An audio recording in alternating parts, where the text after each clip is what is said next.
My speaking engagement entails a topic of how to foster a customer-centric environment. And I think it's a unique shift kind of that I'm seeing in our space that Centro ourselves have gone through in a number of capacities, really. But, you know, we see some organizations in our space, we're in the advertising technology space, and often there's two halves of our coin.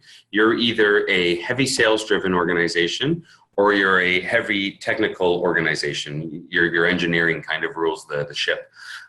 And what I guess what the industry sees as challenging in that is that there's no real sentiment placed on the customer in either of those scenarios. You're either completely chasing every sales lead and opportunity as an organization and kind of pulling your hair out trying to make sense of all the unique opportunities out there, and everything's an exception, nothing's the norm. Or you're a tech-driven organization where, you know, are we asking the right people? Are we building the right solutions, asking the right questions, et cetera? And that's sort of what we've seen consistency with. You're either one of those two. And being a customer-centric organization, I mean, at speaking engagements like Pulse, it makes sense because our audience is customer success, you know, community. But the industries as a whole are really failing to see the difference between kind of making that paradigm shift over to a customer-centric organization. So that, you know, what we'll be speaking about is just some best practices, and really it's not rocket science how to make this pivot, but it requires buy-in. It kind of talks about what that customer-centric organization looks like, how we get there, and then some quick takeaways like here's some corporate goals or initiatives that you can kind of align with or get behind to really drive customer perception in every single role in your organization. And that's something that Centro, I think, has embraced really, really well over the years. It wasn't overnight. And I thought it would be what a great opportunity to kind of share some of our experiences.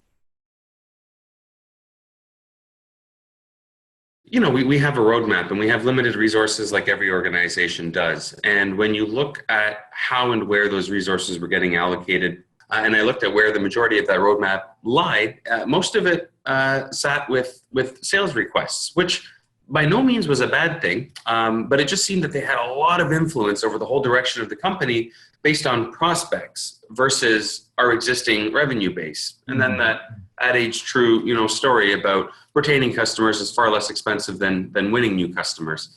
And that was that point, that's probably somewhere near there was that point of inflection for us where we realized, hey, why don't we put a bit of a stronger voice to our existing base? Because A, they likely have similar needs to most of our prospects, and B, we're better serving ourselves maintaining this base than we are seeking net new clients, you know, and going through that whole cycle. So I'm looking forward to just re-engaging. It's an incredible, the software side aside, what I love the most about Pulse is that Gainsight is, you know, front and center. Naturally, that it's theirs. Naturally, they sell software that half the room should buy if they're not buying already. But they keep it very non-commercialized, if that makes sense. It is truly about community.